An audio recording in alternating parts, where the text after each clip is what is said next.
Good evening, good morning. Where you watching this right now? My name is Arthur Robinson Jr. I'm the creator and host of the Powerful Interviews podcast, along with successful entrepreneur co-host Jordan Phillip. And tonight, I have a special treat for each and every one of you. Tonight, I have a wonderful person on the show, and she's a great friend of mine. Her name is the phenomenal, the beautiful Sharon Lechter. She is the co-author of the phenomenal book, the international best-selling book, Rich Dad Poor Dad, and she is the best-selling author of Think and Grow Rich for a Woman, and she wrote over 14 other phenomenal books. And she is a certified public accountant. So without further ado, I'd like to welcome the one, the only, the beautiful Sharon Lechter to the show. Thank Welcome, you, welcome, Arthur and welcome, Jordan. Sharon. Definitely. Thank you. Thank you. Very much an honor to have you joining us. Thank you. It's my pleasure. Thanks so much. Nice to meet you, Jordan, and always wonderful to reconnect with Arthur. Likewise, definitely. Sharon, can you break down layman's terms so the audience fully understand that may not know you? Who is the beautiful Sharon Lechter? How long you been in your powerful industry, and what is your expertise? Well, I've been around a long time, Arthur, so I'll try and give you the Cliff Notes version. I started off in public accounting because I didn't want to be an entrepreneur. I grew up in a very entrepreneurial home. My parents both had high school graduation and did not go to college. So I was the first one in my family, first generation to go to college, my sister and I. So when we graduated, it was kind of like an accomplishment for taking the family to the next level. And I lived in a small house between my mother's beauty shop and my dad's used car lot. So I swore I didn't want to be an entrepreneur because we had rental real estate properties, we had an orange grove, and I said, this is just too crazy. So I wanted to be a sophisticated professional. So that's why I decided to go into public accounting, started my career in Atlanta.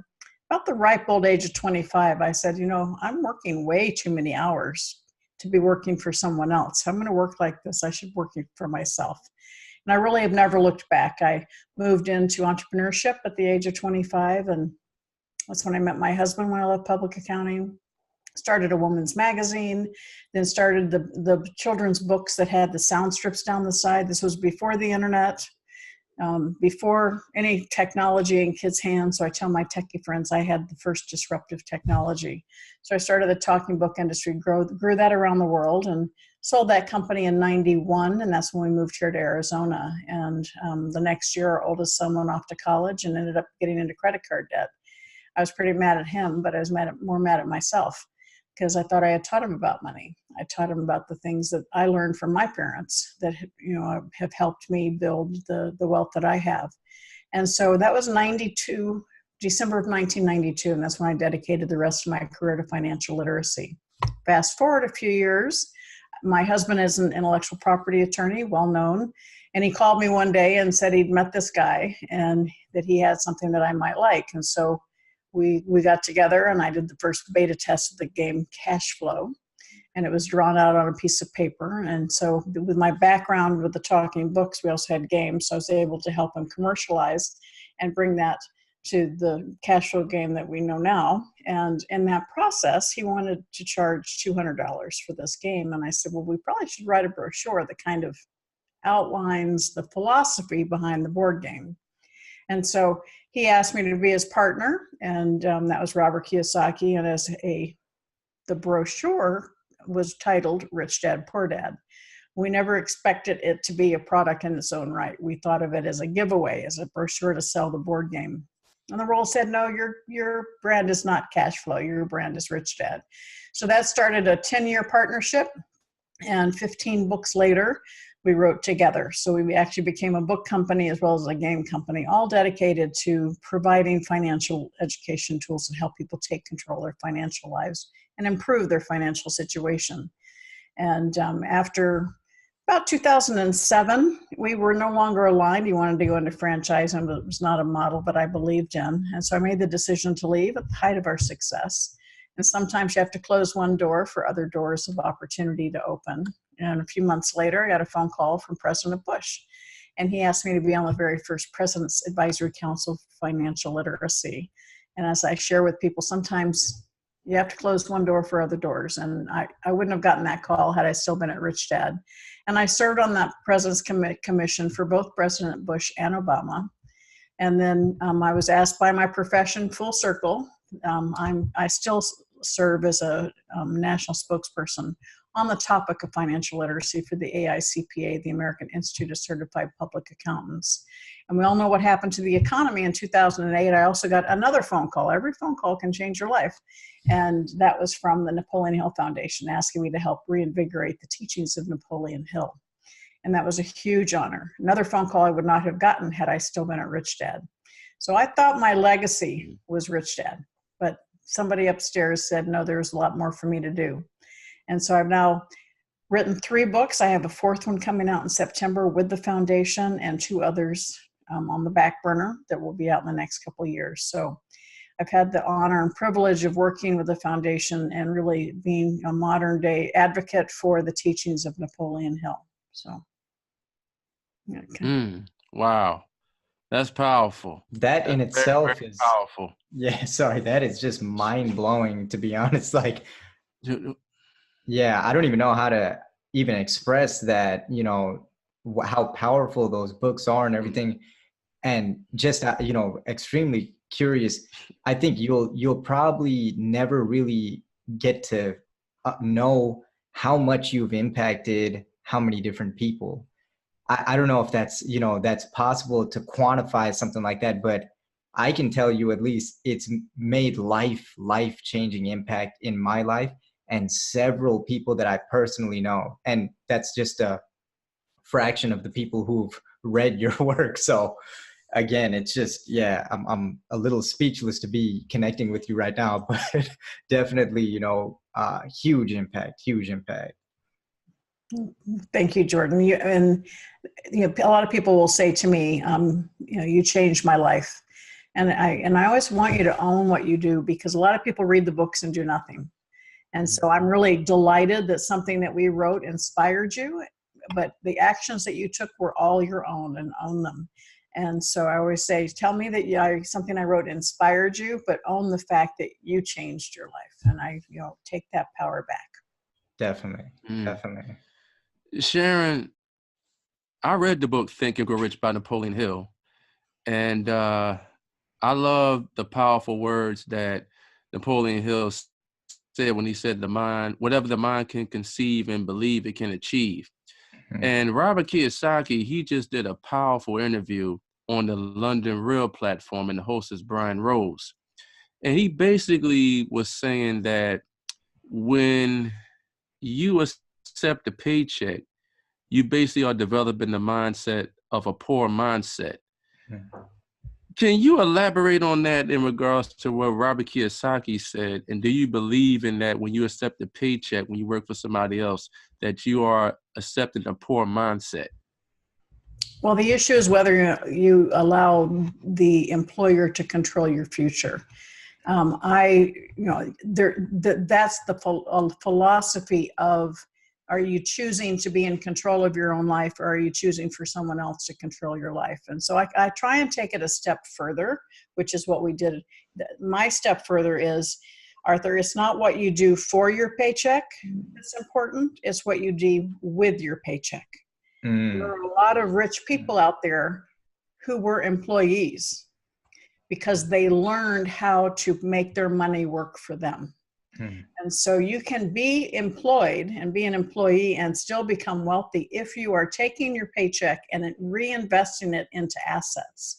It's not so much if you have a paycheck or not. It is, do you have assets that generate revenue for you? All right. So that's where I would disagree with Robert. It's not, you know, it's not what you do for your paycheck, it's what you do with your paycheck. And are you reinvesting it? And in today's environment, in today's world, you can be an employee and still build a very successful business on the side. The issue is, when you're an employee, someone else is in control of your time. And that's the one precious resource that we don't ever get back, is our time. And so if you make that choice, then understand that you're giving those 40 hours a week of your life that someone else can dictate and control. And you need to determine, is that really what you want out of life? And if you want a rich and fulfilling life, it would probably be easier to be rich and fulfilling if you're in control of your life. Wow. So basically, you're saying that it's what you do with your paycheck. So it's good to reinvest those dividends so you can build a business on the side and don't depend on your employer for the rest of your life. Would that be accurate? And you may want to own your own business, but right now you're an employee. So make a plan. All right. So that you, while you're still getting that paycheck that you can depend on, start building the business on the side so that one is fueling and funding the other. So that particularly if you have a family and you have responsibilities, have that paycheck continue to coming in, but invest it in, because it's not whether, are you spending your money or are you investing your money? Are you spending your time or are you investing your time? Right? When you're an employee, you're spending your time for someone else. When you have your own business, you're investing your time. Same thing. Are you spending your money on stuff that you don't need? Or are you investing your time and money in buying, building, or creating income producing assets? Wow. So it's good for entrepreneurs and business owners to create income producing assets that's going to generate residual cash flow for them month after month after month. Yeah, a business, and just because you own a business doesn't mean it's really a business. You might just own a job, because if you don't put in the systems and build the platform for the business so that it can operate without you, really what you're building is a job for yourself. So it comes back to, your time, is your business dependent on you being there? Then you're not really creating an asset independent of yourself. You are still the asset. So you want to build a business that lives beyond. So a profitable business is basically a machine that runs without you? Yes, and can be scalable. And it's, the essence of your body operating is you have a system for breathing, you have a system for blood. Well, a business is built on systems, a platform. And those systems, you think of McDonald's, all right? High school students operate McDonald's, and they're the same everywhere because they have ingrained systems that everybody follows. When you're building a business, if you want a business that's not just successful, but scalable and therefore saleable, you need to have systems in that business so that someone else can step in and keep it running so that you don't necessarily have to always be there. So it's good to build a profitable business that eventually you can sell. Definitely. And, Sharon, to reach your level of thinking where you're able to, articulate yourself so clearly and express your thoughts, is that something that you developed over time and got better with each book as you went? Or is that something that, you've been always naturally just gifted at? Yeah, the books just share what I've lived, Jordan. And the books don't. The books are me sharing things that I've learned along the way. As I said when I started, I grew up not knowing about being an employee because my dad was retired Navy, and then he worked for Martin Marietta, retired there. But we always had rental real estate properties. We had orange groves because he didn't want raw land. The orange groves at least would generate cash flow every year with oranges. And one of those orange groves is now on part of SeaWorld in Florida. He had rental real estate property. As I said, he had a used car lot. My mom had her beauty shop. I mean, I lived and breathed entrepreneurship. And it's something that I think is just ingrained in my genes. But the bottom line is, if you think of every wealthy person in the world, no matter what their address or what language, they all have one thing in common. They're wealthy because they have assets that generate income for them. And those assets aren't tied to their physical being there. And that's what we need to be teaching our children in school. And that's what we need to teach, because when you have an asset that's generating revenue for you, that's an employee that's working for you, and you don't need to be there. You can look as a simple example of a rental piece of real estate. Yeah, it takes you time to find it and buy it, and then you get the tenant in there, but that tenant's paying your mortgage, and then there's more coming in for you, and you're getting positive cash flow from that. That rental property is sitting there generating cash for you every month, hence the term cash flow. And so how many properties can you own when they're generating revenue for you every month? As many as you can get your hand on. Same thing with the business. You build a business, you want that business to be successful. You want it to be generating revenue every month. And isn't it wonderful to say, I built this business and now I can bring someone else in to run it, and I'm still getting that positive cash flow every month. And now I can go on and do something else I want to do. Because again, our only precious resource is time. And in order to have your time back, you need that revenue coming in from the assets that you own. Definitely. Sharon, you have a lot of experience in the real estate industry, and we have people in our pipeline where they invest in, single family homes versus anchor properties like apartment buildings. What advice can you give entrepreneurs and business owners and active real estate investors? Should they pursue with investing in single family homes to generate their retirement nest egg, or should they really focus on anchor properties where that'll bring them in more cash flow if they're investing in anchored apartment deals? Well, every individual needs to make the decision that's right for them, but I would focus on only one. You've got, as you just indicated, single family homes. You've got multi-family homes like apartments, and then you have commercial properties, and then you have raw land. All right, raw land, hard to get cash flow from that. The other three, there are differences in what you can deduct for depreciation. It depends on where you live, the community that you're looking at, to determine what's the occupancy rate in rental properties, what's the occupancy rate in office buildings, commercial or apartments, and as the economy changes. Many people need to start with single family homes because they don't have enough credit, enough experience to invest in larger properties. Typically, when you buy an apartment building, if you're looking for financing, they're not going to be as excited about a brand new investor as they are with somebody that has experience. And so focus on one area, get good at it, create the systems for how you do that.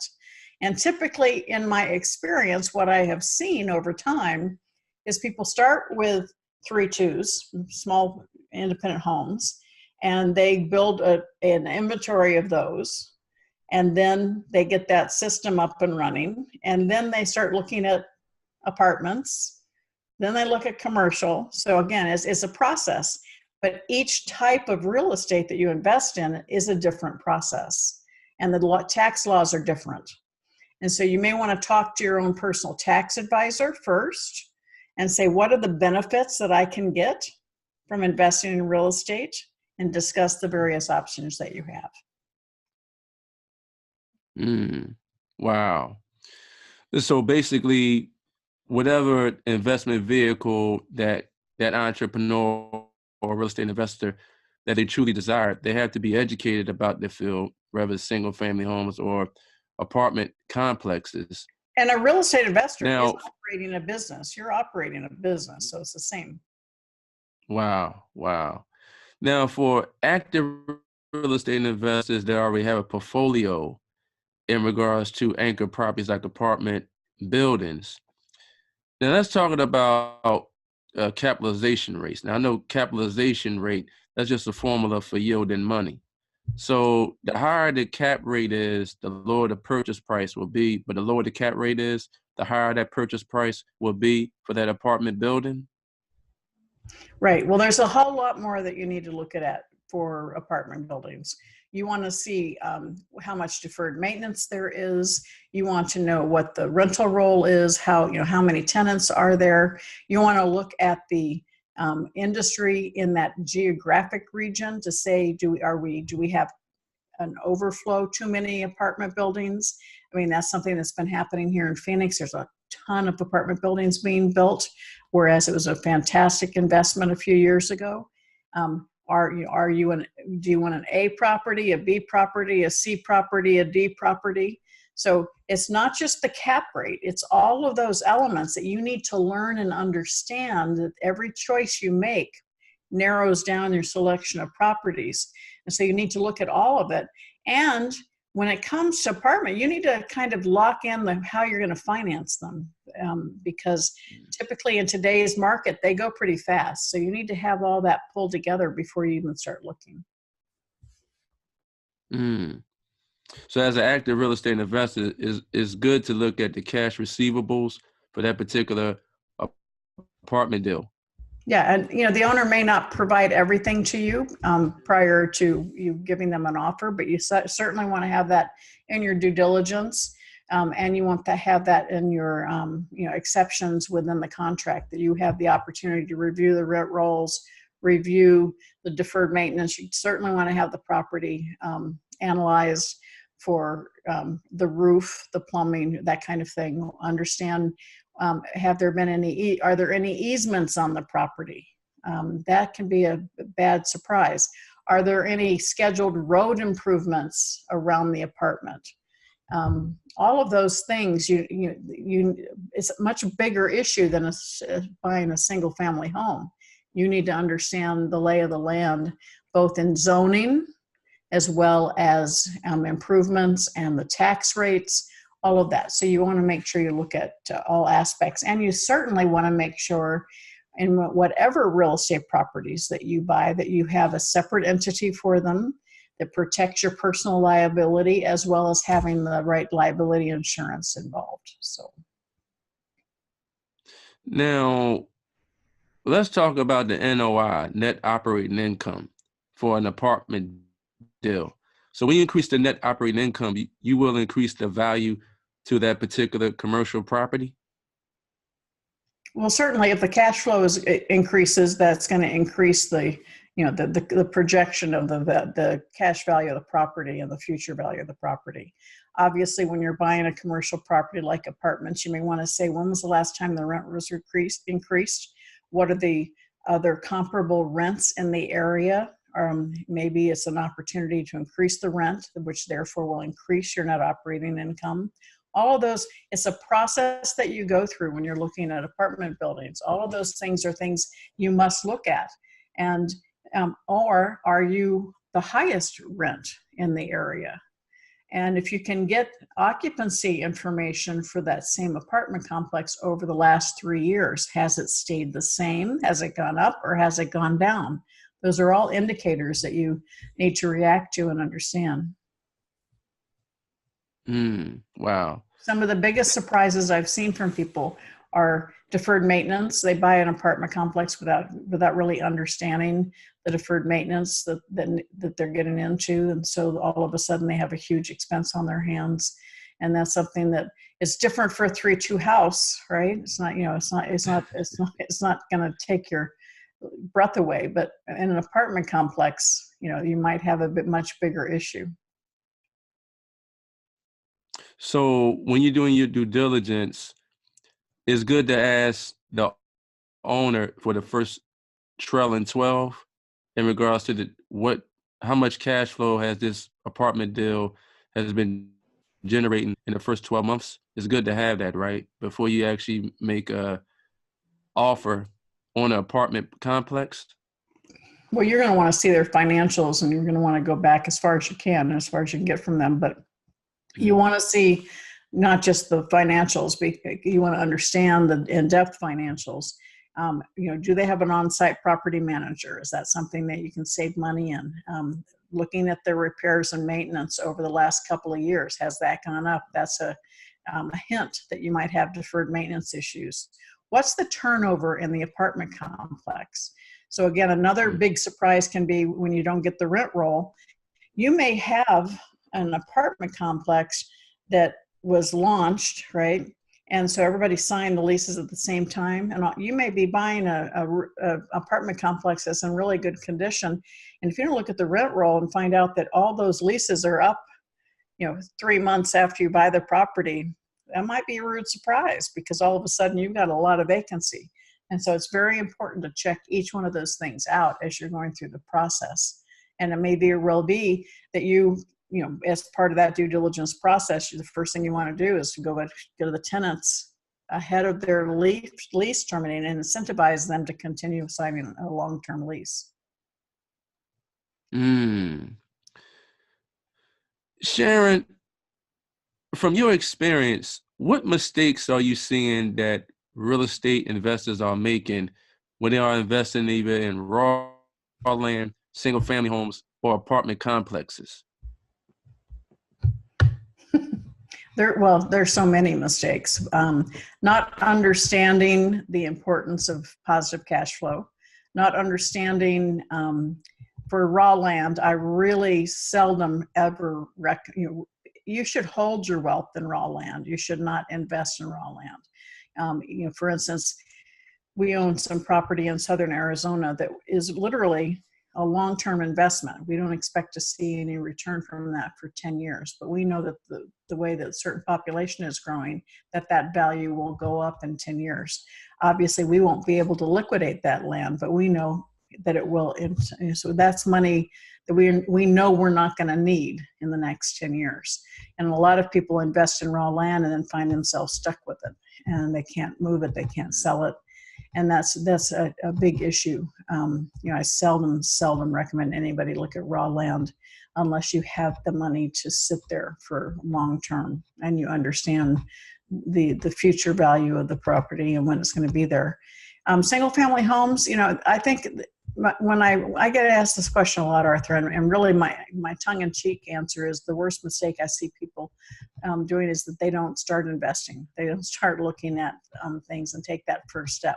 You're going to make mistakes. So buy a pretty small property to learn your mistakes on, but get out there and do it, because there's people need somewhere to live, and it's a way to not only hold your wealth, generate cash flow, really benefit from the appreciation of that property, but it's also a way to diversify. If you have all your money in the stock market and the stock market goes down, you're toast. Most people, when they use the word diversification, refer to it among stocks, different, bonds, mutual funds, stocks.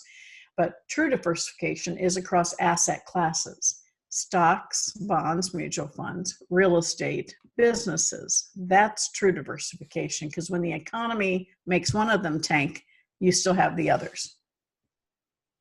Mm. That makes a lot of sense, Sharon. And that kind of leads me to a question which I've been thinking over, and a lot of other people have, also thought about, and just want to hear your perspective on it.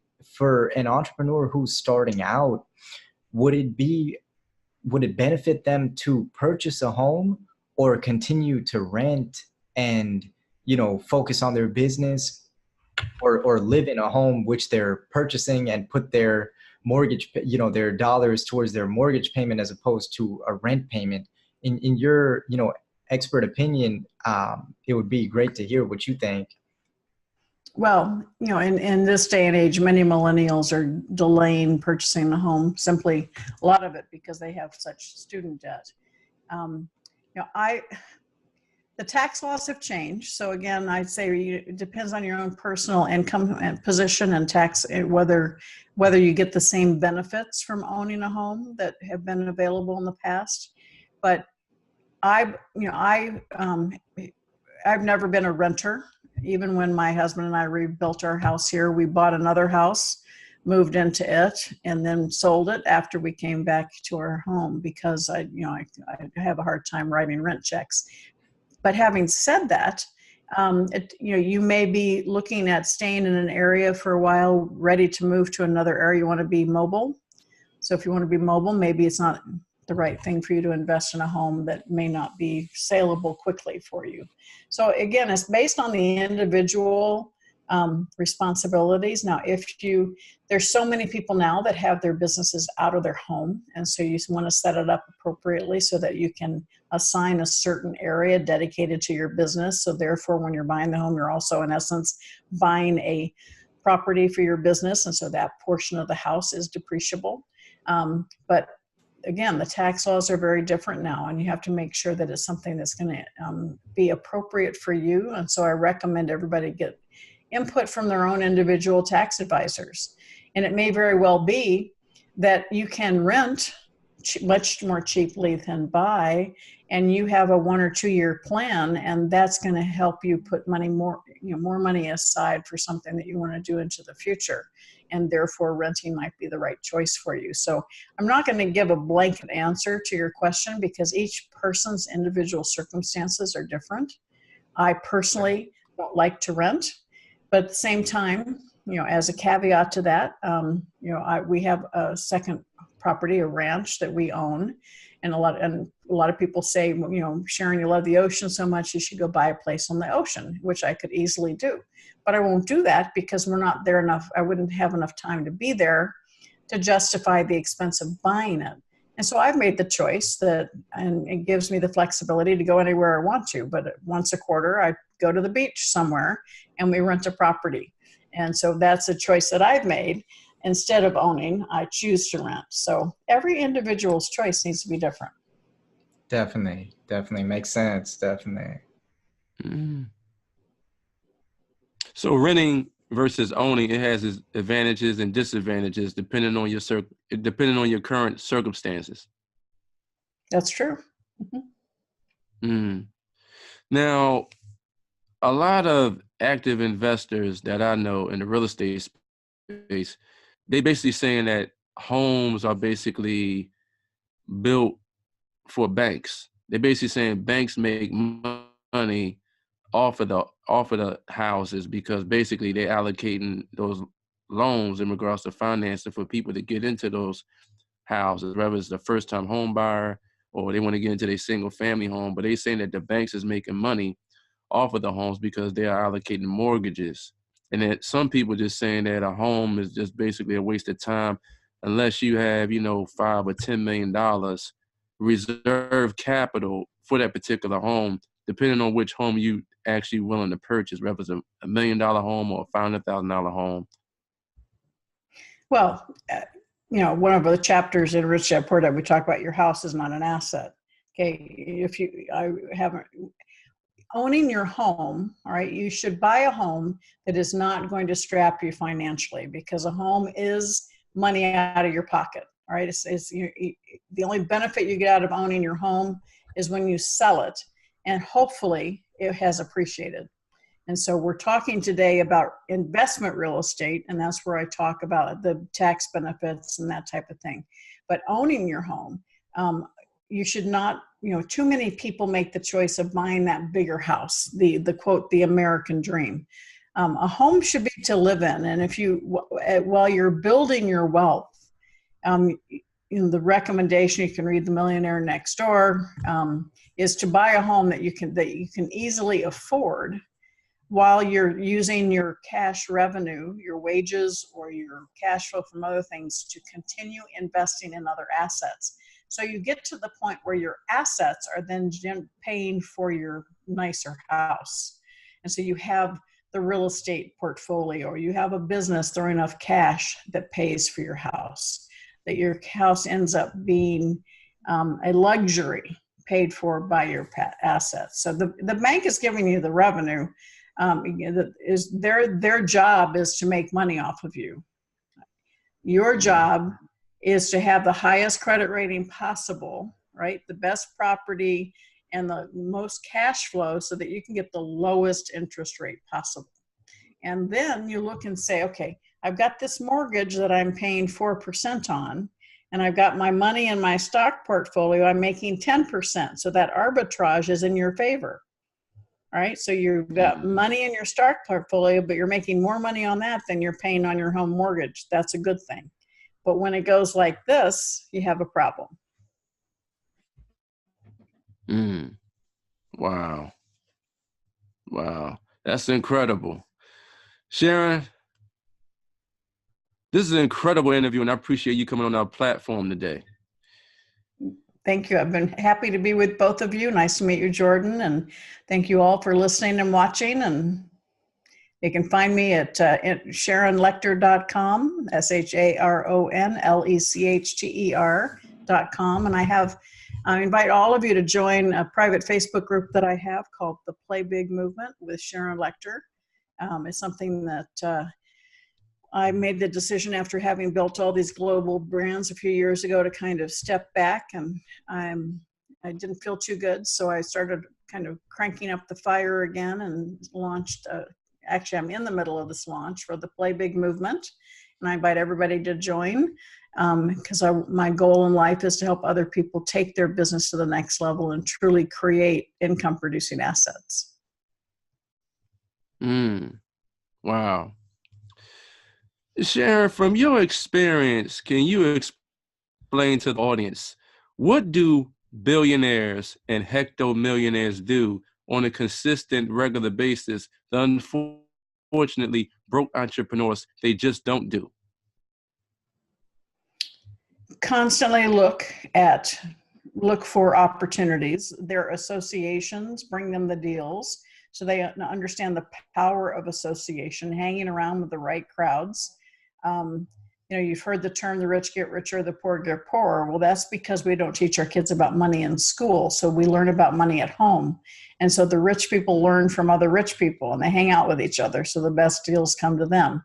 Unfortunately, poor people, they don't have the education. It's not provided to them in school. So they have to find a way to learn it on their own.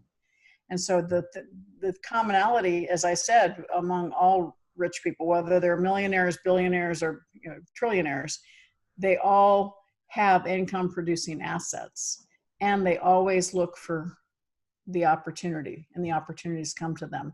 And quite frankly, most of them look at it as a game. It gets them excited. The most successful businesses do one of two things, Arthur. They solve a problem or serve a need. And they understand they love life because they have all these businesses, but they're not having to show up with them. They're like the Wizard of Oz behind the screen, or the conductor. All the people that are working for them are creating these income producing assets. So you said entrepreneurs, they solve a problem or they serve a need. Let's talk about the characteristics of an entrepreneur.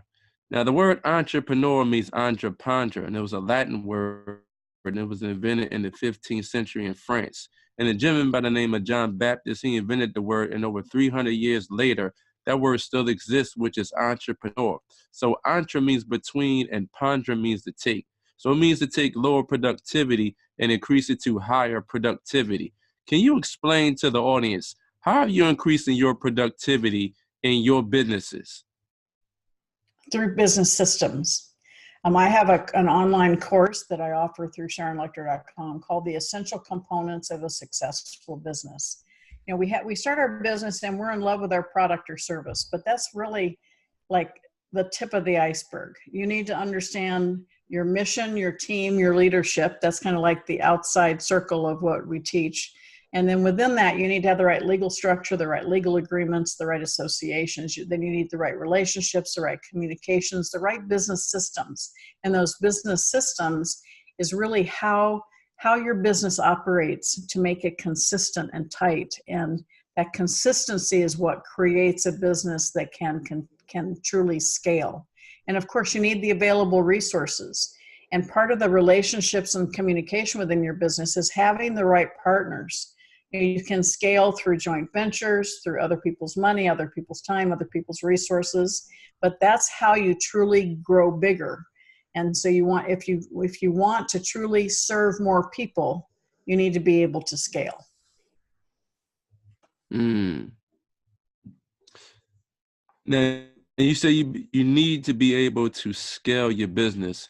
So an entrepreneur or a business leader, they shouldn't depend on one flow of income. They should have multiple flows of income within their business nucleus. Typically, a business is going to want to have more, you want multiple customers. You don't want one customer that's responsible for more than 10% of your business. There's, rules of thumb. But yeah, you want to have multiple sources of income if at all possible. Wow. Sharon, I really appreciate you coming on our show today, because the whole premise of our show is to educate entrepreneurs and business owners that they can live the life that they truly desire, but they have to be open to these important principles. So I don't like what I see with some of the news, so I create my own news. That's right. Every one of us, we are, I have used a tagline that I really, truly believe in. You are the CEO of your own life.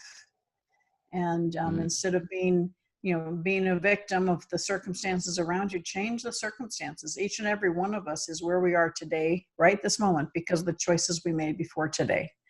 And if we want something different in life, just start making different choices. And it's never been easier to start a business. It's never been easier to communicate and market a business. There's a lot of noise, so you have to figure out how to set yourself apart and different and unique. But the sky's the limit. Everybody has the opportunity to succeed. Everybody has the right to earn the success they deserve. Sharon, let's talk about culture, because I know you and Robert Kiyosaki, y'all developed culture over the years, and you still developing a culture within your businesses. Now, I don't know you're familiar with the brand Zappos, Tony Hsieh. And basically, he's real strong about building a culture. And when you go to work for the Zappos brand, when he hires you, he basically asks other coworkers, how do you feel about Arthur Robinson Jr.? How do you feel about Sharon? I'm just putting you in that mix in case if you work for that brand. And he basically says that if Arthur Robinson Jr. or Sharon Lechter starts to talk about the CEO of the company, and that gets back to him, they basically is going to have a meeting with me and you, and they'll say, you know what, Sharon, we appreciate we giving you the opportunity to work for this company. Or Arthur, we appreciate the opportunity we giving you to work for this company, but here go $2,000 or $3,000. They will pay us to leave because we don't fit the culture, because they feel as though that we're contaminating the other coworkers because either I or you doesn't like the owner of the company. How do you feel about culture, and is that extremely important when you're building a brand? Yes, I would take it to the next level. I think a mentor is most important. There's a difference between a coach and a mentor. A mentor is somebody who's been where you want to go, and they can open doors and speed you along your way. I'm a mentor. I'm not a coach. Mm-hmm. A coach is somebody that is pretty good at nagging you to accomplish goals that you set. That doesn't mean that they're successful in what you want to do. Coaches are very important, but so are mentors, and the two are very different. And as it goes to your example, one toxic employee can create a toxic environment. If you've ever been to the Zappos offices, it's a wide open environment. Even Tony has a booth, a cubicle. And so one person who's negative will spread that negativity throughout the culture of the company. And it doesn't matter whether you have 1 or 2 employees or 200 employees. That's what happens because we're people. And so it's important to hire slow, fire fast, so that you can keep the culture and everybody on the same page moving forward. The other thing that they do, and I think it's Zappos, but I know in many of the larger companies, is a mentoring program. When somebody comes in, they have a buddy. There's a buddy system so that they can have somebody to help them with questions along the way. And that mentoring program is something that really helps somebody feel plugged in. They feel like they belong, and it's welcoming, and it allows them to, plug into the culture more quickly. So I recommend with all the companies that I work with that they look at that kind of opportunity to create that mentoring program for new people coming in on board. Definitely. That's every company should have like a training module for their employees in regards to their culture and how they want that business to actually operate. You think they should have some training modules for their employees? Absolutely. Yeah, they should. Training, an onboarding process. Wow. Definitely. And, sorry to kind of shift I think we covered that, but to shift to something different, we definitely can't let you go, Sharon, without touching on Outwitting the Devil, just because of how that, I mean, that book is something else right there. And, that's something which I want to, touch on to see, how that plays out, as someone starting out and through your journey from where you started to, reaching successful levels to reaching even more successful levels, and this type of success just compounding. It seems like the pressure only increases, and then it seems like it's even more difficult to stay on course and stay on track. Is that something which did you experience, that it was more difficult to move towards the right side and avoid the other things, or was it something that you strengthened and you were able to just maintain as you were just begetting more success ongoing? Well, I mean, for your listeners and your viewers, Outwitting the Devil is a book that Arthur mentioned earlier, Think and Grow Rich by Napoleon Hill, which was released in 1937. And it was his life's work. He spent 25 years writing it. And when he released it in 37, he was frustrated because he said, even though people know what they're supposed to do to be successful, they don't do it. And he himself, he says, here I am, the guardian of the thesis of success, and I'm not where I want to be in my life.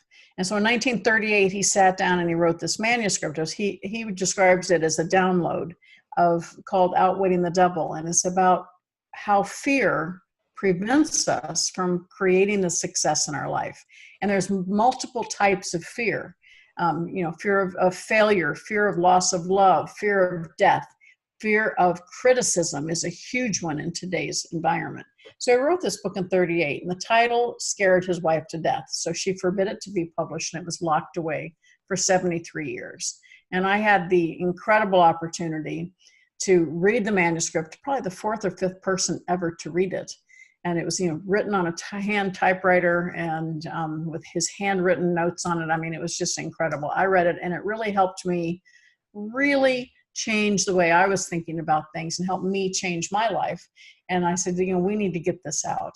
And part of my working with the Napoleon Hill Foundation was to bring the teachings of Napoleon Hill to the younger generation. 3 Feet from Gold was the first book I did with them. And it was very successful. It's been 10 years already. I can't believe it. But the month we released that is when I was given the manuscript. And Outwitting the Devil truly has attracted your generation and the younger generation in a way nothing else could have ever done it. And it really is, it's a little in your face. It's kind of an interrogation of the devil. And he says, you can believe it's the real devil or a man-made devil. As the reader, it doesn't really matter as long as you derive benefit from it. And it's been an incredible success. It's been a bestseller since we released it. And it really has changed so many people's mind about realizing and understand how they let that fear hold them back, whether it be something that happened to them as a kid, something that they learn through their religion. I mean, in the book, we take on sex, politics, religion. I mean, we do it all. And something that it was an incredible project, and I'm so thrilled and honored to be part of it. And it's something that continues to help people. All of us can probably think of somebody in our life, a cousin, a sister, a child, who you just can't get through to them. Right? You're trying helping them improve their life. You just can't get through to them. Talk to you blue in your face. They're the ones you need to give that book to, so that hopefully they can read it and something will get into their brain and get them to understand the changes they need to make. Definitely. That one is unbelievably amazing. I actually not only listened to the audiobook of that one, but I also bought the book itself just because of how mind-opening that book really is. So thank you. Yeah, the audiobook is kind of fun. I made them get 2 different actors, so it's like a radio drama. You can hear the devil's voice. It's fun. Yeah, definitely. Sharon, you wrote a lot of intellectual property in regards to writing books. And I love the title, Think and Grow Rich for a Woman. And we have women entrepreneurs, but we need more of women entrepreneurs in regards to building a business, or, taking what they know and turning the dough by taking their hobbies and turn them into phenomenal businesses. Whether that could be cooking, they can be great at, interior decorating, they could be great at real estate, or they could be great at, just management planning. What inspired you to write that book, Think and Grow Rich? And how can women really stop being afraid of building their own businesses? Well, and thanks for asking about that, because it is, it's just an honor to do that one as well. As I mentioned, Think and Grow Rich was originally released in 1937.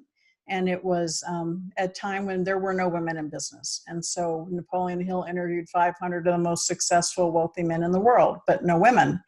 And so as we continued moving forward in our relationship, the foundation asked me to look at it. And I said, let's honor Napoleon Hill. So the book actually, each chapter follows the same format as the original book. But then I look at each chapter through the success of successful women through their eyes. And so each chapter is a synopsis of Hill's message. Then I have an excerpt from women that are successful and have used that particular step in their own success. Then I talk about how I've used it in my own career. And then I have quotes. I have over 300 women that I quote in the book. And it really helps women see the courage of other women. They may read it and see one woman that they don't relate to, but the next one is like right there. Hits them, I can be her, I can do that, I can succeed. And so it gives women the confidence to find what they want. And there were really two main reasons that triggered me, because for many years I didn't think I needed to do something specifically for women, because I think the steps to success are the same for men or women. But I realized that we approach them differently. And I was getting frustrated about all the complaining and criticizing women were doing, because if you are a fan of Napoleon Hill, we talk about law of attraction. So if you think negative thoughts, what are you going to attract? Negative results. So I said, stop complaining and criticizing. Let's start celebrating the progress we've made. Is there still more progress to make? Absolutely. But let's celebrate how far we've come. Let's celebrate the men who have supported us and change the dialogue to one of celebration. We're going to have more progress more quickly than complaining and criticizing and, just constantly downrating the men in our way. I love working with men. And then the second reason was I was getting really tired of all this work-life balance. I don't believe in work-life balance. And, most men don't even worry about it, but somehow women seem to think of it. They can't have work-life balance. And there is no such thing as work-life balance. Balance belongs in the yoga studio or the dance studio. We all have multiple facets in our life, of our financial life, our spiritual life, our business life, our health. All of those things come together to form who we are as a person. And so our one big life is all of those components. And so that was the last chapter in the Think and Grow Rich for Women book that was not in the original book, because I felt so strongly to try and get women to stop worrying and fretting. Because when you worry about something, if you take precious time today worrying about yesterday, worrying that you didn't spend enough time with your kids, you're not helping. You're screwing today up. So stop worrying. And my definition of worrying is to pray for what you don't want. So instead of focusing on what you don't want, when you catch yourself starting to worry, stop, reprogram. So instead of focusing on what I don't want to have happen, I'm going to start focusing on what I do want to have happen. And if you realize you didn't spend enough time with your kids yesterday, make a different choice today, but don't spend precious time worrying about work-life balance. Go out there and make a choice to live one big life. You said work on building one big life.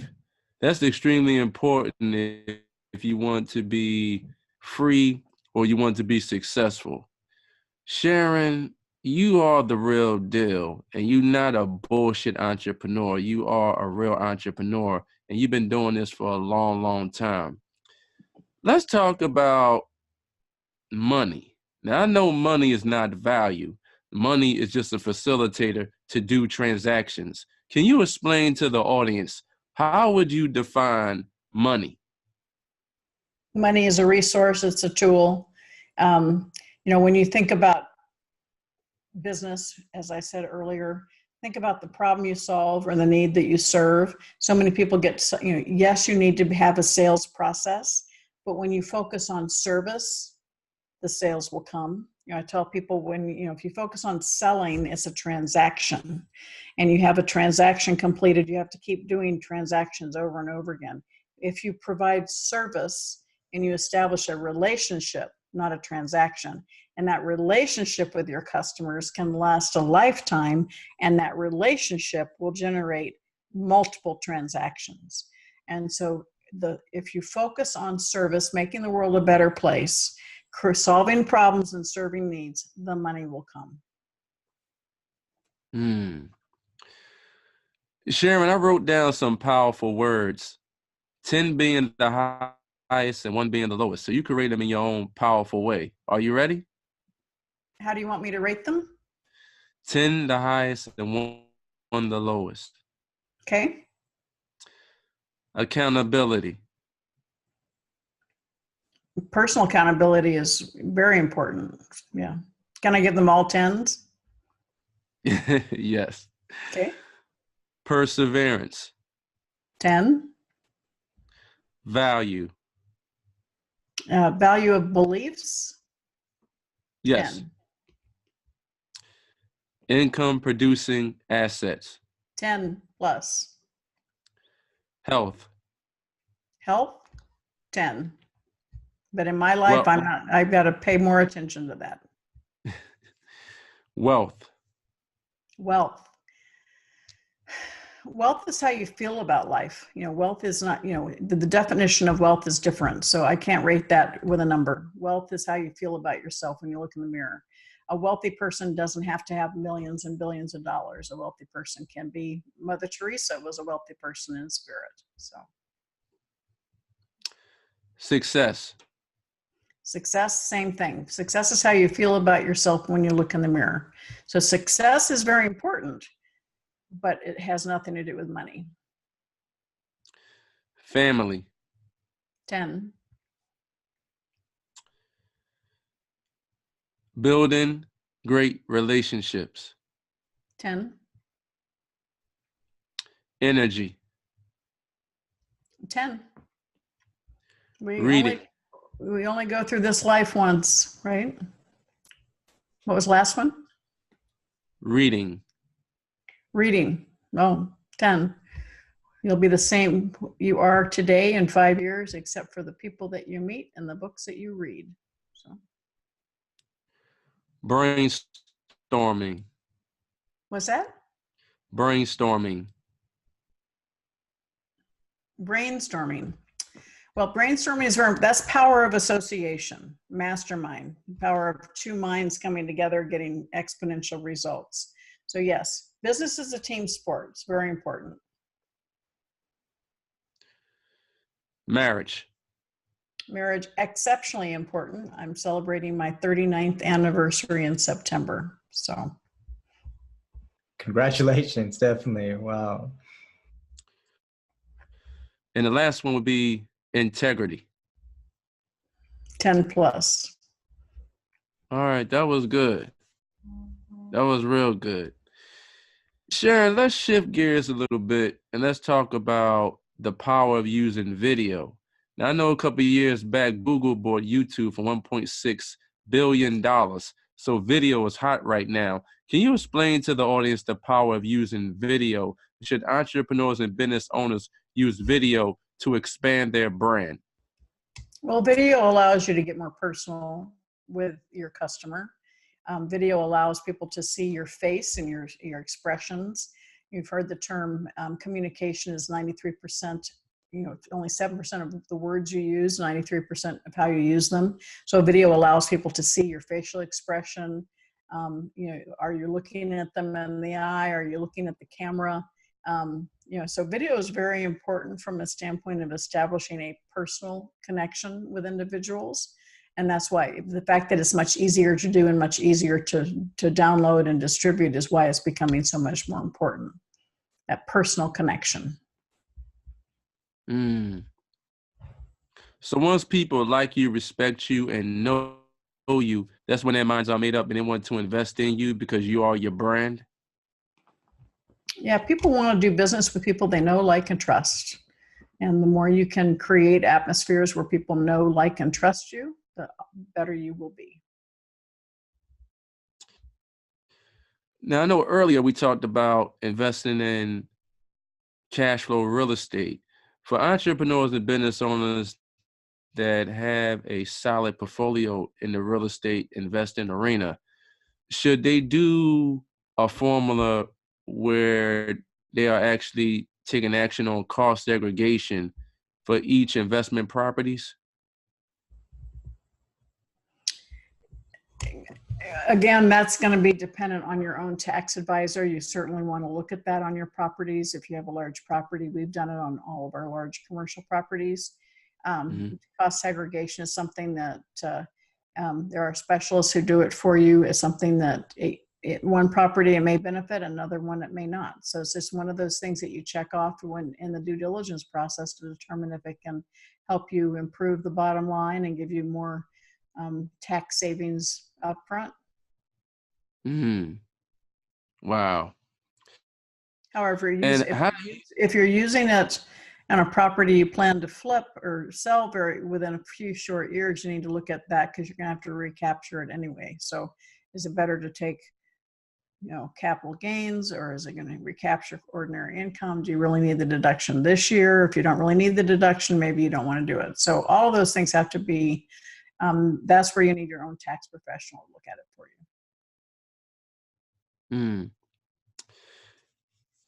Do you have any last pearls of wisdom for the audience? Well, you are the CEO of your own life, and I just reach out, continue learning, continue reading, continue, making sure you're hanging out with the right people.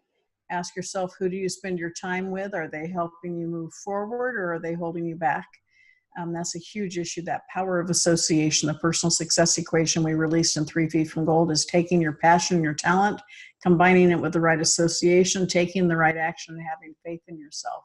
And again, I invite everybody to join the Play Big movement with Sharon Lechter on the Facebook page. To everyone that is listening and watching right now, I highly recommend get involved with the phenomenal Sharon Lechter and take action on that powerful statement that she just said. You are the CEO of your life, and surround yourself around like-minded individuals that's going to level you up, because once you surround yourself around like-minded individuals, you will excel to the next level. Go to Sharon Lechter's website. Go to SharonLechter.com. She has incredible content that could take your mindset and your business and your energy to the next level. So to everyone that is watching us right now, remember that the strongest asset that each and every one of you have is your brain, and what you think about and what you take action on, that will become your reality, and your mentality creates your reality. May God bless each and every one of you, and bye for now. Thank you, Sharon, for sharing your specialized knowledge with me and the audience. I really do appreciate it. Yeah, very much, Sharon. Thank you again. Really appreciate it. It's really an honor to have you join us. Awesome experience. Thank you so much, Sharon. Well, thank you, Arthur. Thank you, Jordan. And thank you to everybody watching and listening, and go out there and create the success you deserve.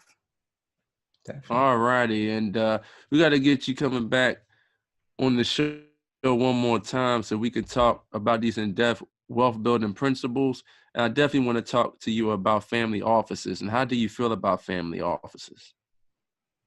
Family offices are great as long as they contain an educational component. But yeah, I've got to go. I've got another interview coming up in a few minutes. So okay. Yeah, excellent.